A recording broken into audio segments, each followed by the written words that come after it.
Så, altså tanker skal tanker fordrive, for å si det sånn. De har en tanke om at alt ordner seg, bare tar livet av meg, og dere må prøve å kommunisere til dem at det er det motsatte som sannsynligvis vil skje. Og også spesielt denne appellerer til mange som tenker på sånn rettferdighet, og mange av de som er i den kategorien at de kommer så langt at de får lyst til å ta livet av seg, de har en veldig sånn rettferdighetssans. De føler at de ødelegger for andre, og derfor bør de forsvinne. Men så sier jeg heller noe som appellerer til den rettferdighetssansen. Du har ikke lov til å gjøre noe sånt.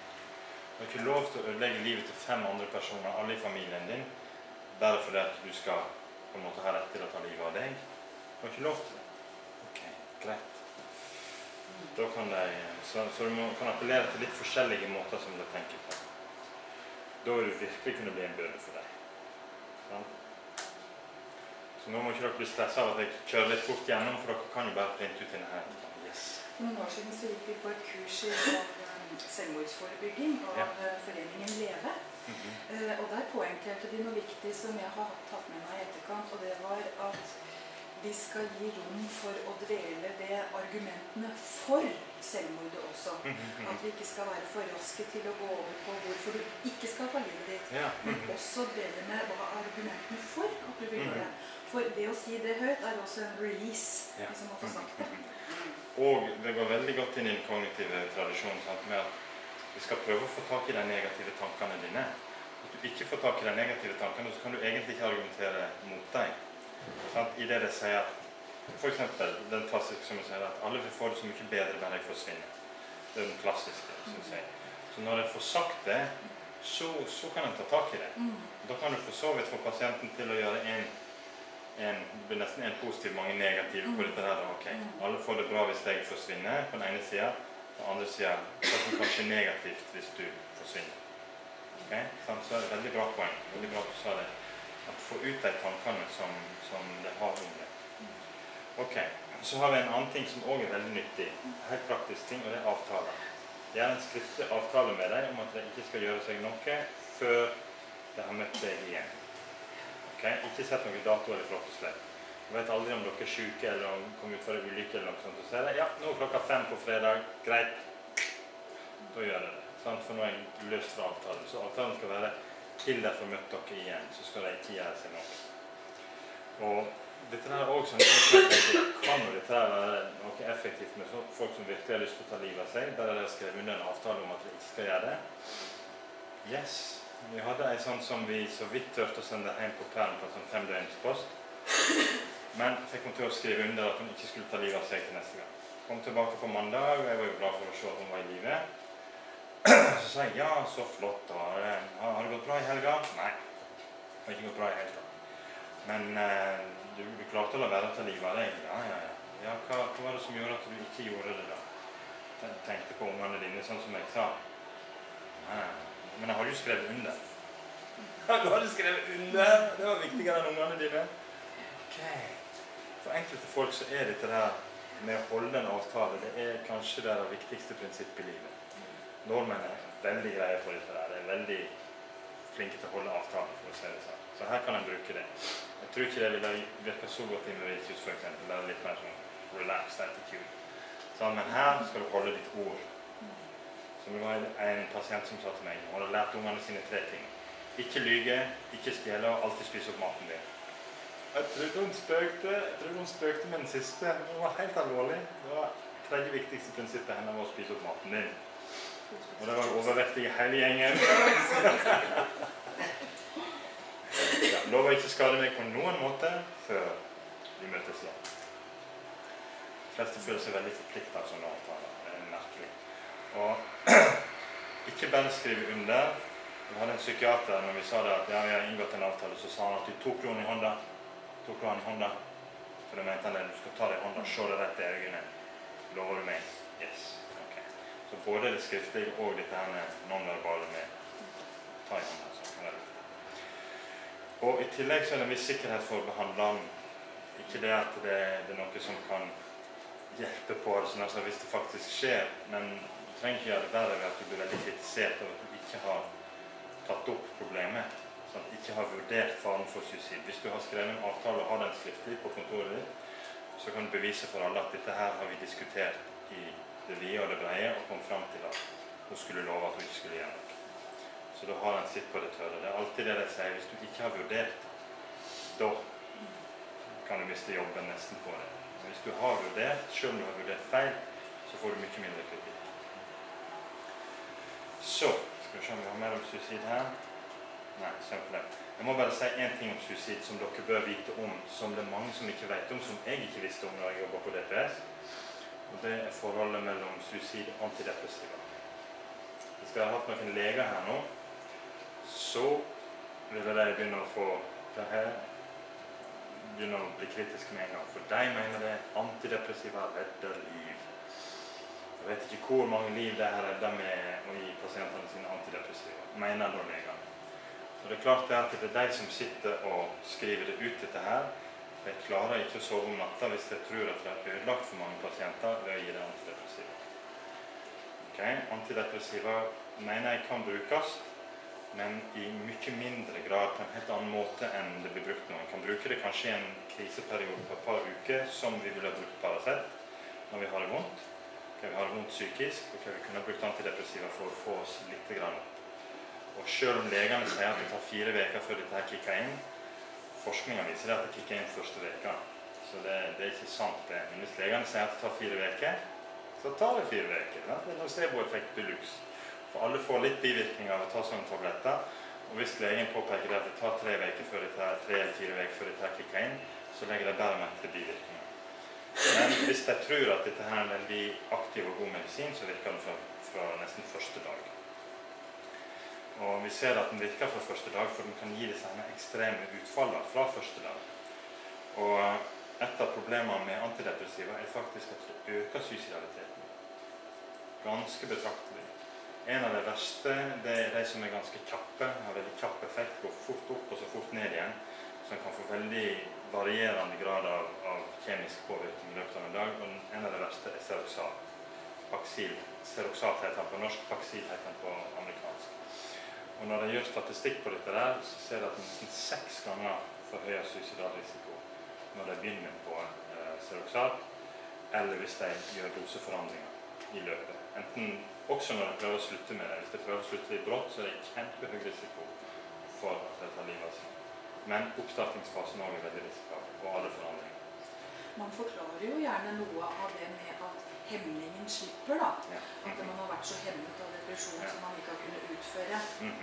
At når den letter, så har man kreftene til å utføre. Nettopp, sant. Det kan være en av mekanismene, og den er jo like farlig. Uansett hva det er som er mekanismen, så er det jo faren for at det skal ta livet av seg som vi bør unngå. En annen ting som dere bør vite også, som jeg ikke visste, det er utrolig kan jeg ikke lære på universitetet. Det går der 7 år, men det er mange ting jeg ikke lærer. Altså. Og det er en bivirkning som heter akatisi. Opp med hånda hvis noen har hørt ordet akatisi før. Ja, wow, yeah, not bad. Dere har kanskje hørt det på mitt kurs, har dere det? Jeg vet ikke. Men i alle fall, akatisi er en bivirkning som er faktisk en nevrologisk bivirkning som kan gjøre folk veldig urolige.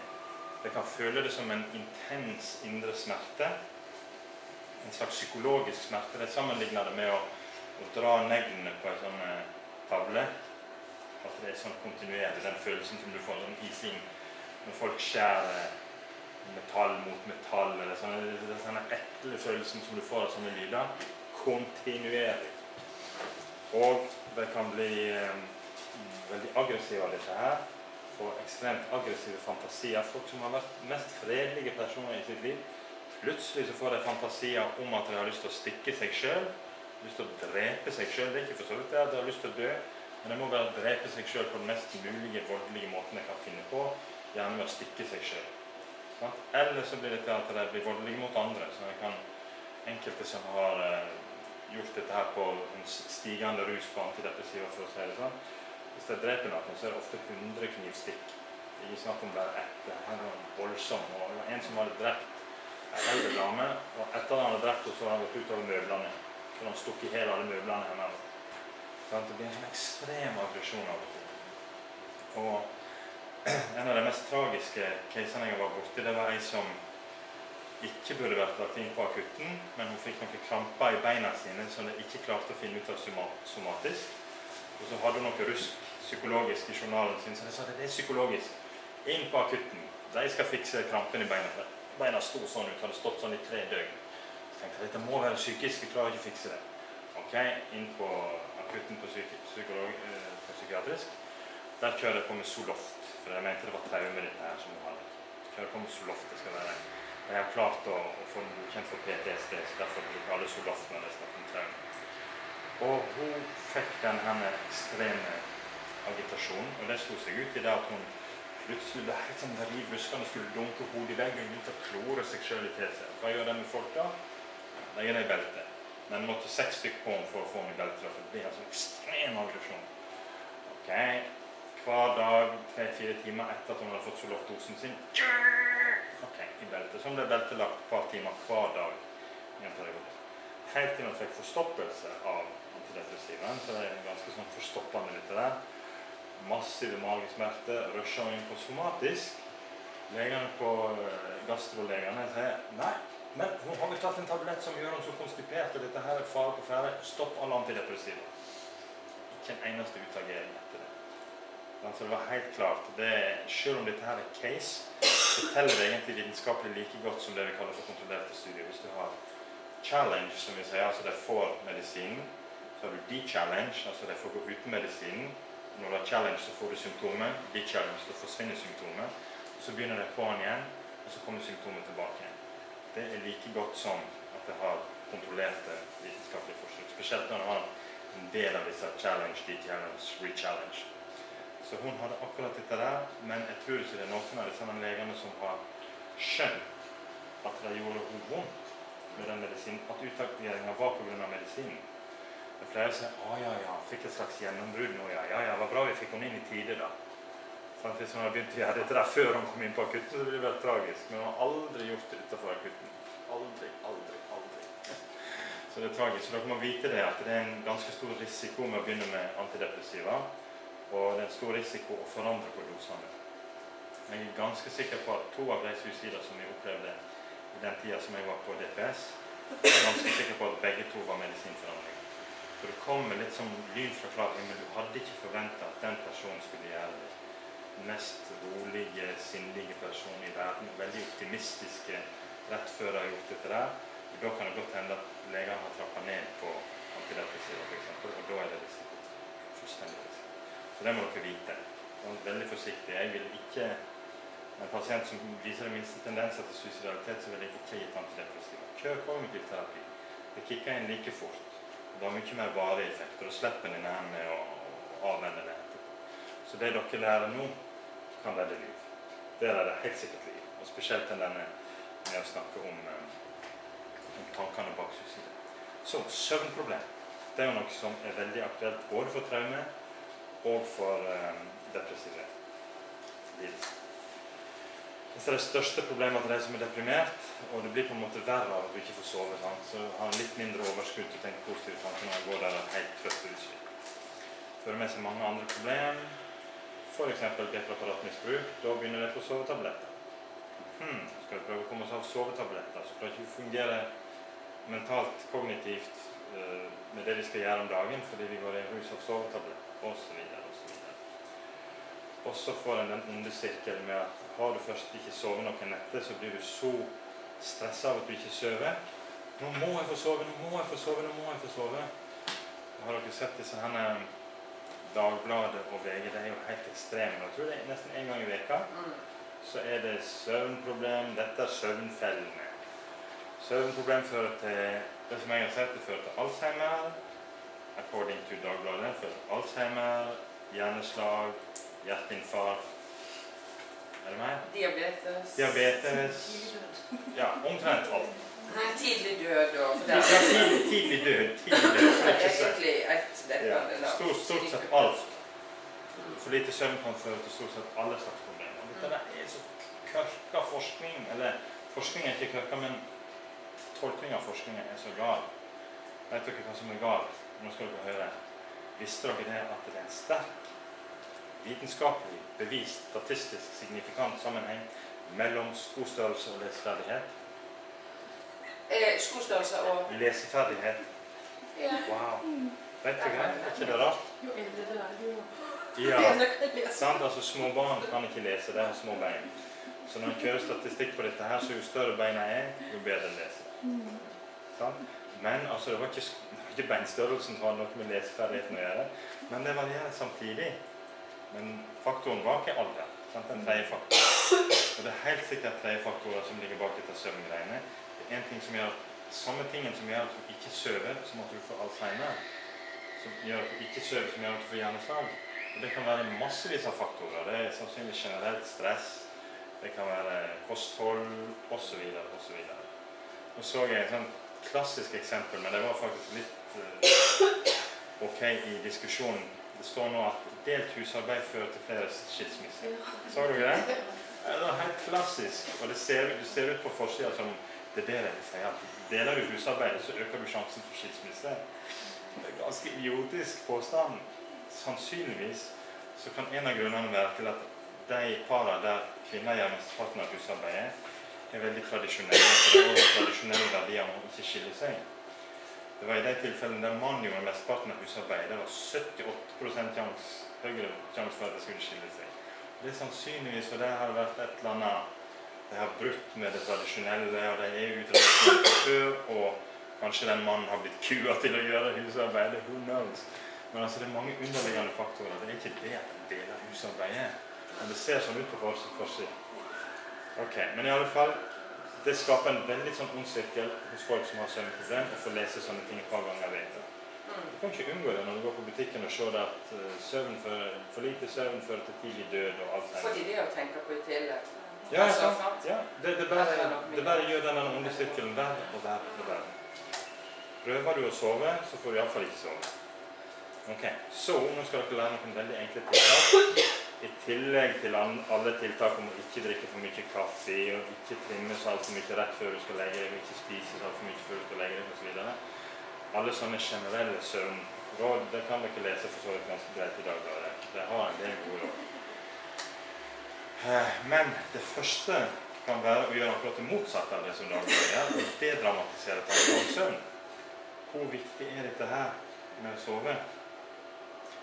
Og det husker jeg enda første forelesningen vi hadde på somatisk psykologi, altså sammenhengen mellom kropp og det psykologiske. Så var det en som fortalte om et søvneksperiment, der de hadde holdt folk våkne i 5 døgn i strekk, uten et minutt med søvn. For å måle alt som kunne skje i kroppen, alle stresshormon, veksthormon, alt mulig måte der for å se, er det noe som blir virkelig påvirket av at du ikke søver. Eneste jeg fant ut, det var det at det har en tendens til å sovne på stedet da, på 5. dagen. Så det er ikke lurt å kjøre bil. Det er helt sikkert. At du har lettere for å sovne hvis du ikke har sovet på en stund.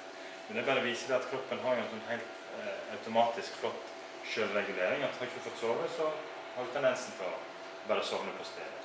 Det andre er at du kan bli litt sånn småpsykotisk. Det skal vi komme til i morgen. Hvis du ikke har sovet på kanskje så lite som 30-40 timer, så begynner du å bli ganske sånn paranoid. Hva sa han der borte nå? Sa ikke han noe på meg? Jeg synes han ser sånn på meg hele tiden. Du kan få sånne, og så kan han høre litt sånn auditive hallusinasjoner og se litt ting og sånn. Så drømmen kommer på en måte litt over i våken tilstand. Men det er ikke noe farlig. Det er reversibelt, men samme du søver, så er det rett. Og en av de som åpnet øynene mine i forhold til schizofreni og hallusinasjoner heter Douglas Turkington, lege fra England. Og han sa at han pleide alltid å fortelle om en kollega som når det gikk på sånne 32 timers skift, så ble han alltid psykotisk på slutten av skiftet. Han visste det at nå må vi være forsiktige med han blir så paranoid. Men nå har ikke han sovet på en stund. Så bortsett fra det, og det å snakke om det også, at dette her er reversibelt, alle sånne psykotiske ting som kommer på grunn av søvn, er veldig reversibelt. Det dramatiserer litt grann sånne tanker om hvor farlig det er å ha litt psykotiske ideer. Men spesielt det at det skjer ikke noe med kroppen, det er ikke noe farlig. Bare det at det er litt sånn, du får tendensen til å sove. Der vil jeg misforstått på forskninga. En annen ting som jeg pleier å fortelle til pasienter, er at vi kan faktisk bruke søvnløshet som terapi. Jeg pleier å si at hvis folk er veldig deprimert, og vi trenger å få det ut ganske kjapt, så er elektrosjokk som er det beste. Okay? Elektrosjokk er en historie for seg. Det er ganske farlig. Det er utrolig farlig for hjernen. Så hvis dere kan være med på å bestemme at en pasient ikke skal ha elektrosjokk, så gjør alt dere kan for at det ikke skal skje.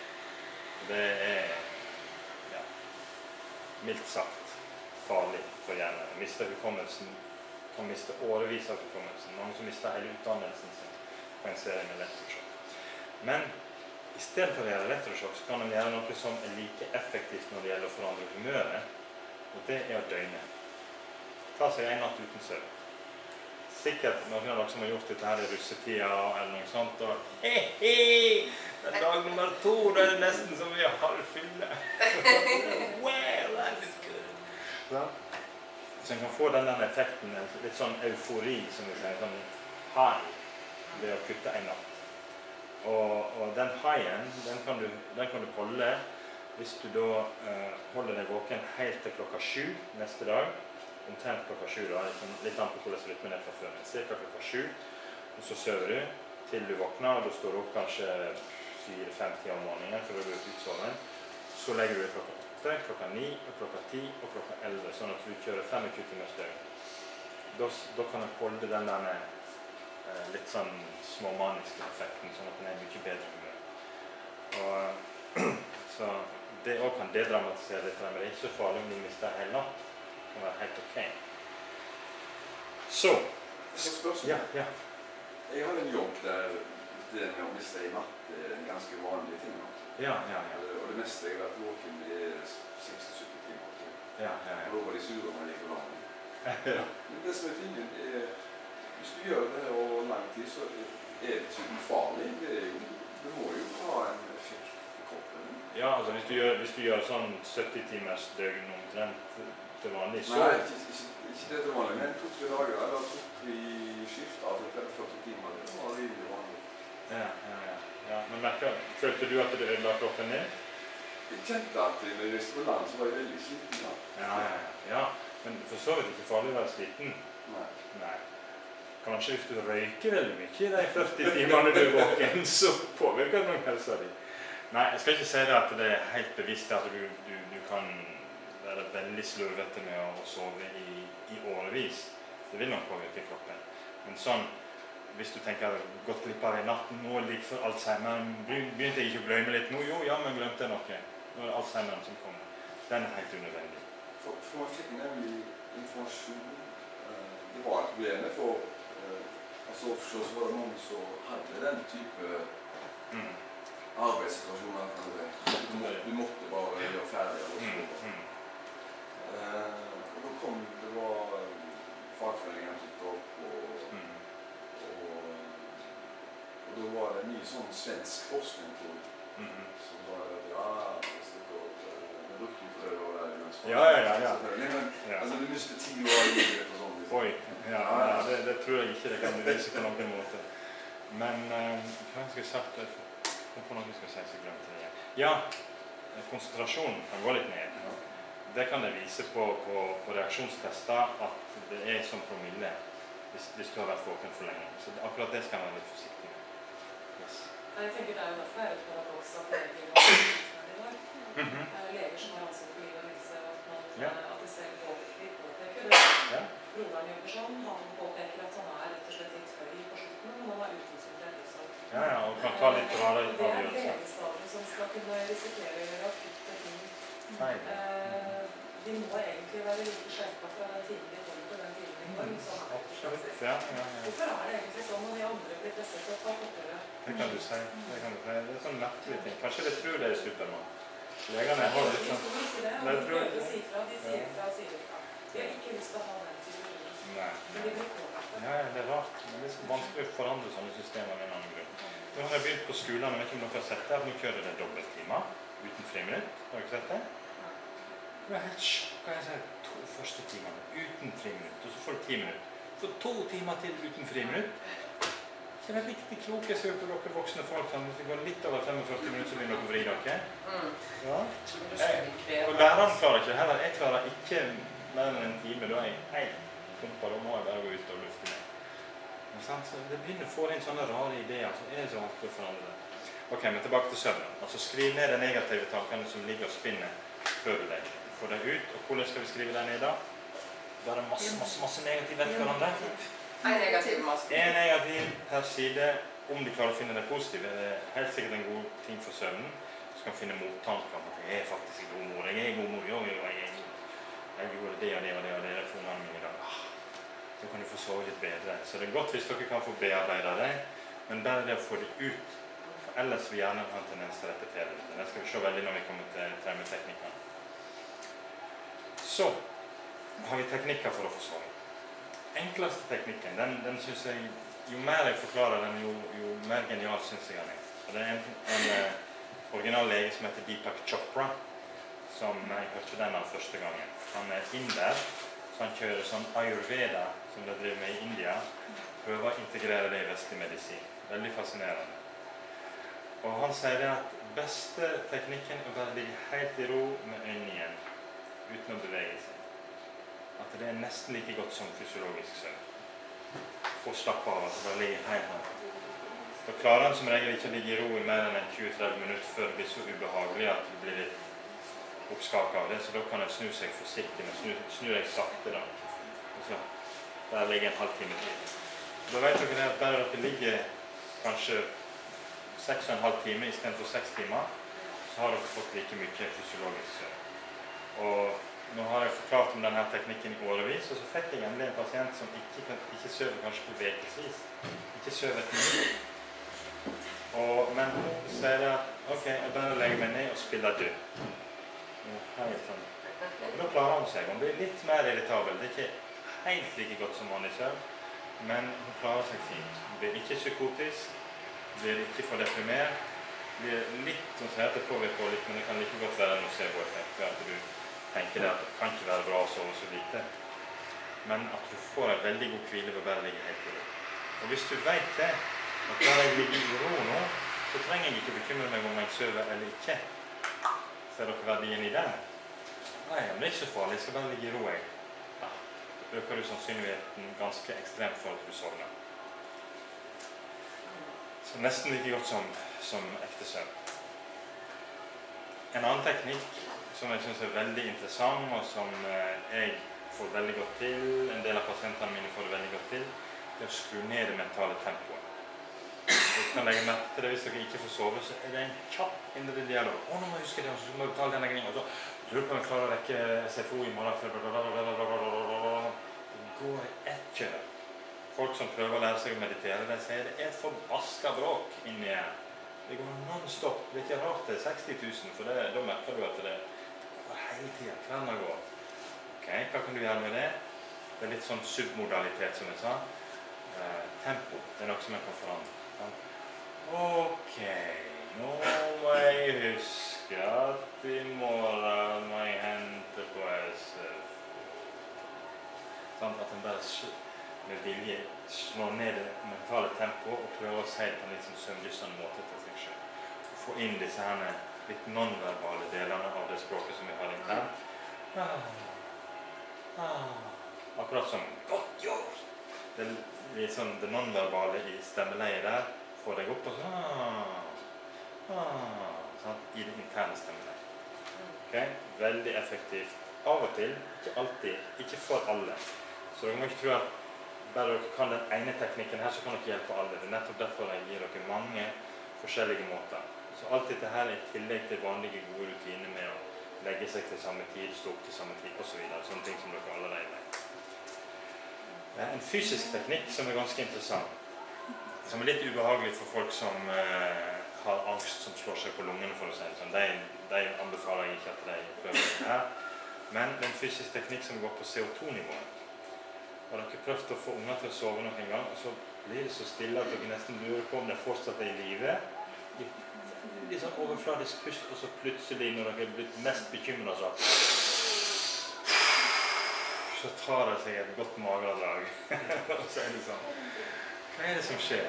Jo, det er helt automatisk, en naturlig del av å sovne, er at pusten blir mer og mer overfladisk, helt til du kommer over terskelen, og så utligner hjernen fordi at det da er blitt litt for mye karbondioksid i blodet. Ved å øke karbondioksiden i blodet, så kan den kikke seg over terskelen, og så overta autopiloten, og du gjenoppretter den oksygenbalansen som du pleier. Så teknikken på at du tar 3 vanlige pust, og så tømmer lungene, og så holder pusten ute så lenge som en kan. Selvsagt ikke så lenge at dere får panikk, for da kikker alt inn adrenalin, sant? Så relativt lenge ute, og så 3 vanlige pust, og så relativt lenge ute, sånn at den bygger opp CO2-nivået sakte, men sikkert. Den teknikken der hadde jeg prøvd ut på en stor italiensk familie. Da regner med at dette her var arvelig søvnproblem. Da tenker jeg alltid, det må være mafia. Det var 83% som hadde søvnproblem før de kjørte teknikken, og etterpå så var det bare 13% som hadde det. Så det illustrerer egentlig ganske bra det at selv om man har en veldig god teknikk, og selv om det er en fysisk teknikk, så virker ikke på alle. Dere må ikke forvente at selv om jeg virker veldig entusiastisk, at det dere lærer skal virke på absolutt alle. Av og til så føler jeg det at det virker på absolutt alle, men det er fordi jeg helt automatisk skifter over til en ny teknikk hvis jeg ser at den teknikken ikke virker på teknikken. Så det dere kommer til å se på slutten av kurset her nå, det er at har en person med 3-4 problem, så har den nesten 30-40 innfallsvinkler til hva du kan gjøre med akkurat den pasienten. 10 forskjellige teknikker på hvert av problemene. Så med kognitiv terapi så har den veldig mange måter en kan angripe problemet. Det er ikke bare ABC-modellen som en deltur kognitiv terapi. Så hold pusten ute, og så pust rolig inn, og så gjentar det. Så 3 pust, hold den ute. Og ikke hiv etter pusten, for da får du sannsynligvis såpass mye sirkulasjon at karbondioksiden blir vasket ut igjen. Repeter til en sånn. Og så, dette her er den kuleste. Den tror jeg kanskje jeg skulle tatt patent på den der. For det var litt tilfeldighet at jeg oppdaget dette der. Jeg lærte EFT til en dame som var uhyre sensitiv. Hun hadde tidligere gått på gestalt og blitt veldig dårlig av det. For der skal du på en måte gå veldig inn i problemer og krangle med stolen der faren din liksom sitte i fantasien og så videre. Hun var så sensitiv, og hun ble skikkelig dårlig av det. Så når vi kom inn på dette der, at ok, du kan få roen inn ved å banke, så tenkte hun aldeles på den der. Og jeg er største fan av EFT, tror jeg, som jeg har hatt. For det var sånn, jeg roer meg med en gang, trenger bare en halv runde nesten så jeg rolig. Wow, sa jeg. Og så 3. gangen når han kom tilbake, så spurte jeg, ja, har du oppdaget flere ting med EFT som du får til? Ja, jeg trenger ikke banke engang. Så hadde han oppdaget det at han bare trengte å late som å banke. Sa det til dere første dagen forresten? Sa det, ja. Repeterer meg selv. Nå kan jeg huske det på det. Men du sa det litt annerledes. Nå kommer jeg egentlig en annen historie. Men vi kjenner igjen. Ja, vi kjenner igjen historien. Så, altså, med å banke i fantasien, da tenker jeg at du banker, det kan være nok til at du får sove. Ja, nå husker jeg ikke at jeg sa det. Jeg går litt i sur, sånn, for jeg hadde et kurs per måned, så jeg forteller alle de samme historiene. Ok, så, altså jeg kan bare banke i fantasien, samtidig som jeg prøver å si det en stresser over i forhold til søvn.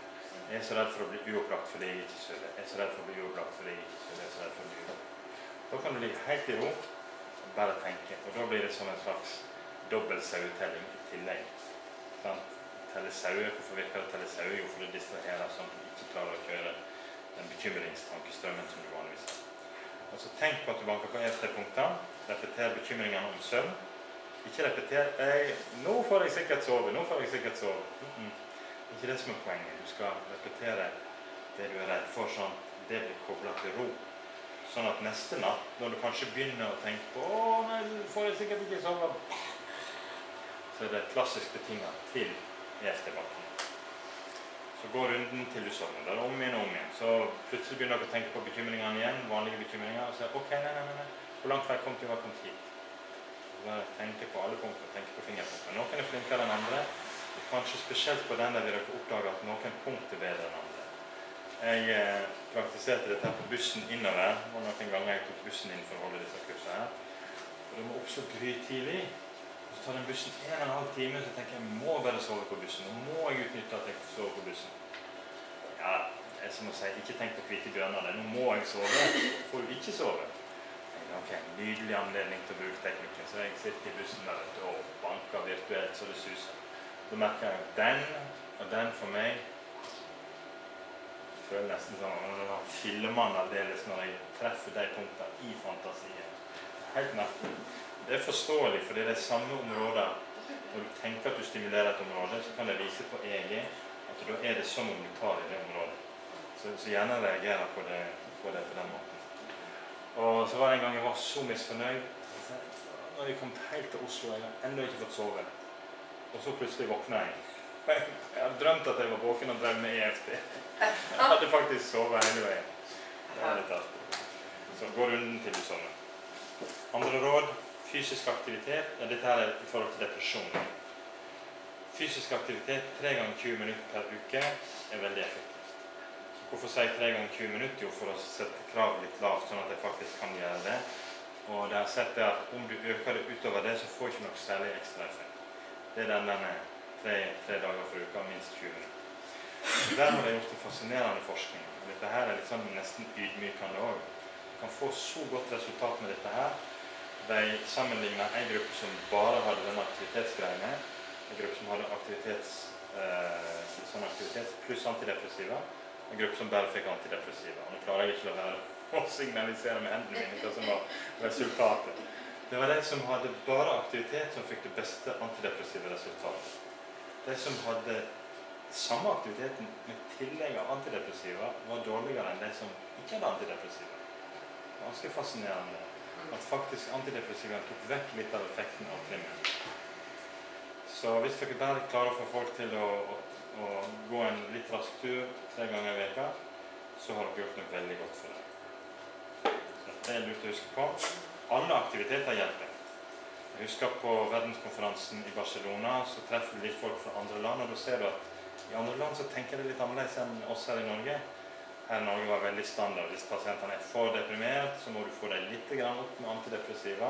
Og det er for så vidt den eneste grunnen til at jeg ville brukt antidepressiva er å få deg litt opp fra bunnen. For det virker på det absolutt mest deprimerte, så virker det litt bedre enn placebo. Så der kan en for så vidt rettferdiggjøre at en bruker det. Men det var måten jeg tenkte på her i Norge. Få deg litt opp, og så kan du drive kognitiv terapi. Engelskmennene var helt annerledes. No. Activity. Get them in activity. Sånn, det der har jo til og med sånn grønn resept, og det har jeg kanskje begynt med her i Norge. Har ikke det? At du får gå på treningsstudio og få resept på det. Det har jeg i alle fall i England. Jeg får nesten gratis treningsstudio som medisin mot depresjon, rett og slett.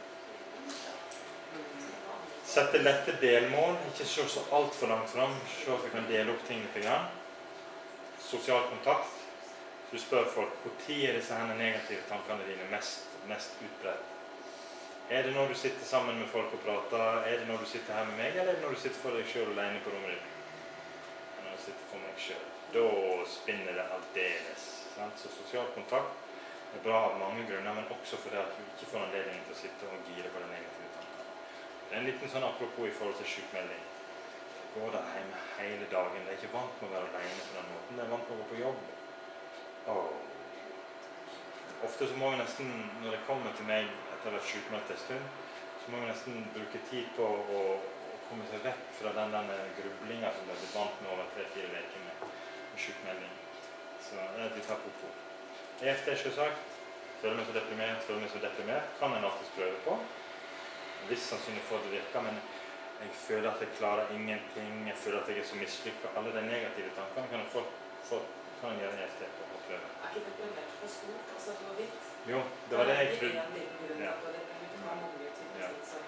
Og det var det jeg tenkte helt til jeg fikk en sånn kjempe 1000 takk e-post fra en som bare hadde sett denne bankegreiene mine og hadde brukt på deprimert. Det var det beste han hadde vært borti. Så jeg sa, ok, vi skal ikke være så firkant at vi må gå ned på det helt spesifikke. Men hvis det generelt ikke virker, så må du gå ned på spesifikke i alle fall. Og du kan få mer effekt ved å ta på en måte røttene i stedet for å bare prøve å kappe av hele stammen. Hvis du vet. Ja, hvis du vet. Og hvis du har gått litt i kognitiv terapi, så har dere nok funnet frem til hva er det slags tanker som gjør deg deprimert, og så videre. Ok, ferdig med depresjon. Akkurat. What is timing? What is timing? All right. Sky is the limit. Godt gjort! Godt gjort, ja! Hva vil du ha nå? Nå vil jeg ha pause. Ja. Ok. Så må dere satse på at dere klarer å forsyne